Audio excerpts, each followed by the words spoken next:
Welcome to the Yeah We Know podcast, part of the Morgan Knows Podcasting Network. You're in the ring with Jimmy, Rod, and Chris, and I've said that a lot lately. We are here. We are ready for Yeah We Know. It's going to be a quicker show today. We're going to have a big Survivor Series preview, but gentlemen, we need to start off with two big surprises, one that went well and one that didn't go as well. We have our fourth member of Team, I don't know. They're on all the brands. Who knows? Charlotte and Bianca. Becky Lynch is your fourth member on that team. Came out at the very end of Raw. Didn't get the music. Would have liked to heard that music there for the big pop, but she got a pretty decent pop anyway. I kind of like that team. Rod, did you like Becky Lynch as the fourth member? I'm never going to be mad about the man being involved in any sort of match, but I maybe I'm just Jim Riska-pilled here about the brand split and just always worrying about it the way that you do. But I don't understand how Cody Rhodes got thrown out of SmackDown for showing up, Great. but then Becky just gets to be on the team. You know what I mean? And then Adam Pearce is mad on Monday night that other guys are showing up from SmackDown, but he doesn't say a word about Becky Lynch. You know what I mean? Like, I don't understand. But again, I'm not going to complain about Becky Lynch being in a match. So I guess that's where I land. Chris King, Becky Lynch. I'm for it. Listen, you have the faces that you want versus the heels that you want in the women's division. So why not? Everyone loves to cheer for Becky. She is the man. Everyone loves to cheer for the EST. Everyone loves to cheer for Charlotte. And Shotzi's got a pretty great entrance. I mean, she gets to drive a tank. Who wouldn't be happy about that? Listen, I love Charlotte, but are we sure everybody loves to cheer for Charlotte, Jimmy? Because that's kind of where I'm starting to land with my girl. Let's stop this nonsense. Like, I hope she sort of turns on somebody in this match in War Games and goes back to being heel Charlotte. That's where I want to live. She could also join Damage Control. Why not? I will say Becky Lynch's, I think, TikTok game is growing a lot. I loved, if you didn't see it, she did have a quick video of her answering the phone from Charlotte saying, "No, I don't want to talk to you," and hanging up. And then Charlotte came back. "What do you want?" "Okay, I'll be there." And then that was kind of neat to see what happened with that. And then we had Raw on Monday night, where we had the whole night. We're doing the same thing we did on SmackDown. I think I misspoke earlier on SmackDown with who's going to be the partner. And Cody Rhodes comes out and says, "I have a legacy with this person." I know, Chris King, you don't know anything about that. But it was Randy Orton. What was the main issue, though, with Randy Orton being on this team, Rod? Rod is so angry right now. I don't understand what we were doing here, Jimmy. I was so angry that I literally was screaming for a second, and I had to keep my mic on mute and allow just a primal scream like they tell you to do in therapy there to go ahead and center your chi to be able to come back and answer this question.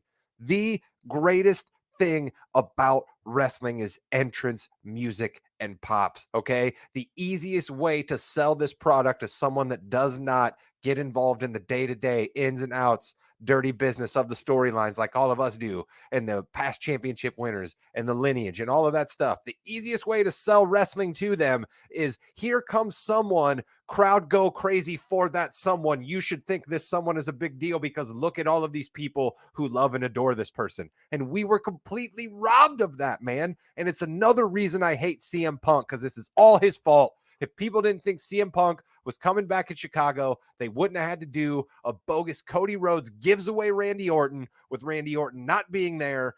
I hear voices in my head, doesn't pop, because everyone would have thought it was Punk on Saturday night, so we're robbed of that. I'm so angry about the whole thing, Jimmy. I'm not even sure if I was coherent there, but I clearly got across that I was angry. It was confusing because you would have thought that the Judgment Day would have had the upper hand and then Orton comes out. But that wasn't the case at all. The faces had the upper hand. I'm like, what's going on here? How's Orton not coming out now? Chris, Randy Orton coming back. Excited? It would have been more meaningful to me if he, like Rod said, if he either came out to music on Raw or they didn't say anything about who the partner was going to be until Saturday night. All right. One or the other, because that did nothing for me, to be honest, because I didn't know who he was talking about when he said he had a legacy with this man. All right.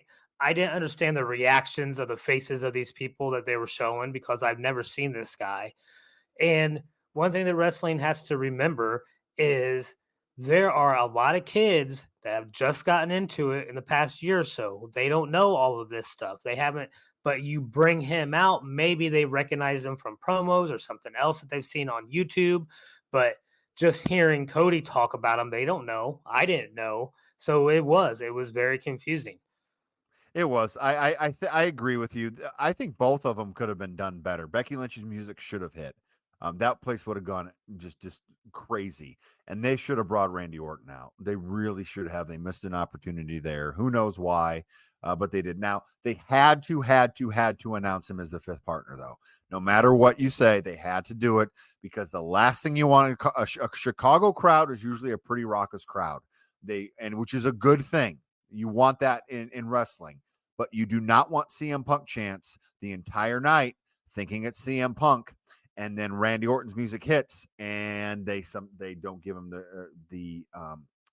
the cheers that he needs. They'd have booed, wouldn't they, Jimmy? They'd have booed. Yeah, they probably would have booed, wouldn't they? They could have booed, and that would not have been a good thing for anybody. So that's why they had to do it. I just think that they should have brought him. Bummer. It's just another reason why the whole CM Punk of it all just annoys me, Jimmy. Okay, I get that I don't have quite the backlog of CM Punk's career that you do, right? If I would have seen more of those years, perhaps he'd mean a little something more to me. But just the whole CM Punk of it all, and now he's robbing Orton, a guy who's a bona fide, certified 100% Hall of Famer. His comeback's tarred a little bit, you know what I mean? And it's just because of this guy, CM Punk. And the whole thing bums me out. I'm sorry for Randy. Not that Randy needs my sorry because the guy's made a lot of money for a long time, but I'm bummed out for him because this return isn't what it could have been. Speaking of returns, we're going to talk about Survivor Series coming up, and we are going to talk about Carlito making another premium live event showcase. We got to see him live at Fastlane a few weeks ago. He's going to go against the evil Santos Escobar. Pretty good promo, guys. Who you got, Chris King, Santos or Carlito? I think it's got to be Carlito right now, right? I think they're starting this feud. I think you give Carlito the win now and let Santos get his revenge later if he's really going to turn full heel. Okay, I'm going to go complete opposite. You want Santos Escobar to shave Carlito's head. You want him to be the worst heel ever. So when the opportunity for Rey Mysterio coming back actually happens, it's even bigger. And this starts it now. I think I'm going to go Santos, Rod. Totally with you, Jimmy. Santos is going to show everyone how evil of a heel he can be at this point, and we need it. Quite frankly, we need it because I have always thought Santos was somebody who's got a lot there. You have always told everyone the man can absolutely wrestle a hell of a match, and he proved to us, like you said, with that promo. I think the crowd was against him. I think they wanted to be against him, and I think by the end of it, he won him over. So I absolutely he just kept going there. He kept going there and going there and going there, and I think that the more he develops that was a good first step for him. I really like that. So I think this is a good opportunity for him to get a win over Carlito. So here's a question. Is the Miz a face now? Is the Miz the underdog that we want to win? I don't see that. Everything Gunther is saying is A, true, and B, true. And you know when people speak the truth, they've got to be a face, right, Chris? Miz cannot beat Gunther. He's not going to do that. But all the signs are pointing to this up-and-comer, this underdog winning this match. There's no way. Gunther's winning, right, Chris? Yeah, I don't see any other thing other than Gunther winning. Do you really want the Miz to take away and break that record, that streak he's on? I don't think so. He could add that to his list of accomplishments then. Yeah. Rod, Miz isn't winning. Listen, I think the Miz is going to win this. I really do. I think what we're looking at here is when belts have changed hands in the past, it goes to an old hand, right? Someone that the WWE is faithful to, right? Like Brock got screwed by a Goldberg one time, right? Because the WWE was like, hey, we know what Goldberg is. We know what he's all about. We know that he's going to play ball. And I think there's nobody better in that scenario than the Miz. And Jimmy, you've talked about this before. I don't believe the WWE wants to keep the Gunther storyline running all the way to WrestleMania with Roman. I think they want WrestleMania to be about Roman possibly finally losing the belt, Cody finishing the story, whatever they cook up for WrestleMania. I don't think they want another parallel track where and there's also this streak. I just don't think they want to do that. So I think Gunther's going to lose sometime before then. Why not do it at Survivor Series, which is one that they're trying to restore the prestige in? That's why War Games came around again. You said it yourself. A Chicago crowd's going to be raucous. I got The Miz here. I've switched on The Miz. I started this podcast being a Miz guy, kicked off a member of the Jim Riska family because he talked bad about The Miz. Then I broke bad on The Miz. Now I'm back, baby. I mean, I could see it back in the day, but it's just not him, not now. Because if Miz wins, then maybe LA Knight comes over to Raw and does some intercontinental stuff. Maybe that happens, but I really hope that does not happen. Rhea's going to beat Zoe Stark. I think we're all going to pick that. There's no way that that's not going to happen. I will say this might be an underrated match, though, for Survivor Series. This could be a decent match. I'm looking forward to this one, Chris. Yeah, I am too. I'm with you. Rhea wins, but I think Zoe has proved herself to be capable in the ring, and they both show power in the ring, too. I think it could be a real fun match. Rod, the Party Crashers are going against Bianca, Charlotte, Becky, and Shotzi. Who wins, and what are we talking about after this match is over? I think that the Party Crashers win, and I'm going to go with what I teased earlier. I hope we're talking about what was Charlotte Flair thinking? What was Charlotte Flair doing? Why did that happen? Can you believe that Charlotte Flair turned her back on, I don't know, Bianca, Becky, you choose. Maybe Shotzi, because it makes more sense quite for somebody like Shotzi to take a big boot from Charlotte at a time where it makes no sense for somebody on that team to take it, and then a pin happens to Shotzi. So that's what I'm going to go with. Charlotte does something to turn on Shotzi, and that's what we're talking about after a Party Crashers win. Chris. I think the Party Crashers win. I don't know where you go from there. I also don't know where you go if the faces win either.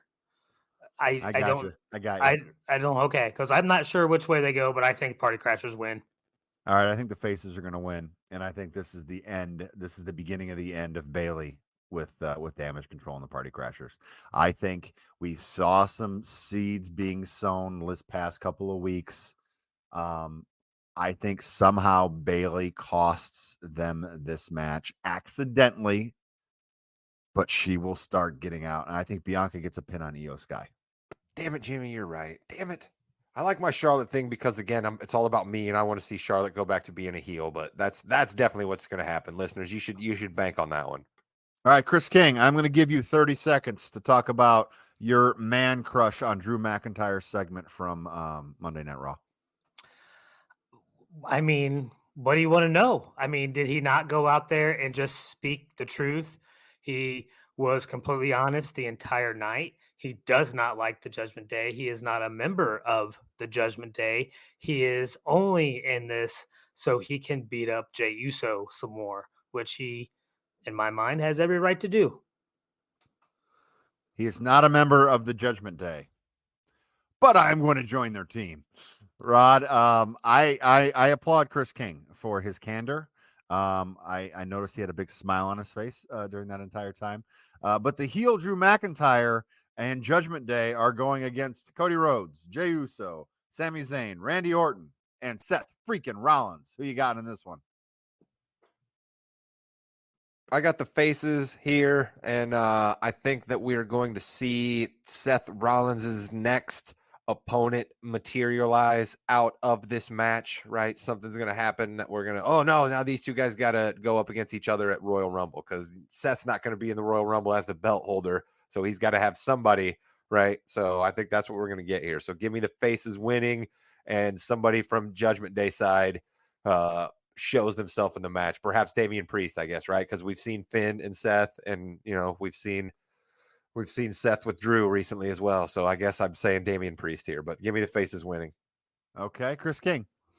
All right, before I give you my answer, I need to have a question answered for me, Jimmy. I'm going to go to you. It. I think you're going to take my answer. Okay. Question. What wrestler in this match does Randy Orton have the most history with? It would. I mean, I think where you're going is Rollins. Cody Rhodes is close though. Okay, so Seth Rollins, right? Yeah. Great WrestleMania match. This is what I see happening. I see somewhere along the line Drew getting his revenge on Jey Uso, and for some other reason, and I'm only saying this because I don't know what to expect from this guy because I've never seen him wrestle, Randy Orton turning on his own team and trying to beat up Seth Rollins, where then Drew McIntyre steps in to stop Randy Orton from beating up on Rollins because Drew has respect for Rollins. We've seen that already. And then Drew ends up pinning Randy Orton to give Judgment Day and that team the win. Wow. Okay. Chris, I like that. That's kind of random. Very random. Rod, you like that? Listen, the Viper, okay, the Legend Killer. All right, many Randy Orton storylines certainly would speak to Chris speaking something into existence that he didn't even realize, right? Like Randy Orton burned a guy alive, right? Like he burned the Fiend alive. He did. Right? Like, he did. Wow. You know, he killed the man.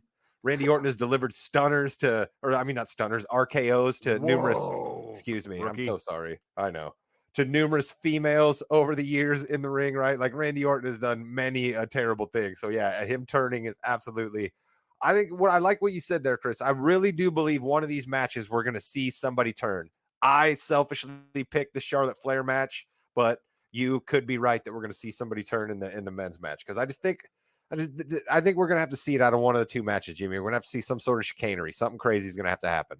And something crazy will happen. The Judgment Day will win this matchup. And Damian Priest will walk out the world heavyweight champion after cashing in his Money in the Bank on a broken Seth Rollins. It's Survivor Series. Weird shit happens. That's what's going to happen at Survivor Series. Oh, wow. And Rod is now off the podcast. There is no Morgan, you know. It is no, yeah, we know. There's no Balls and Brew. There's probably a fast break still. Rod likes basketball too much. I'm just sitting here minding my own business, thinking that we're getting out. We got a like anarchy match, 5-on-5. Nobody's brought up the stupid senior Money in the Bank briefcase all stinking show. And then Jimmy has to drive my anxiety through the roof right before we're about to say goodbye. Come on, Jim Risk. It's the holidays. Goodbye, Internet.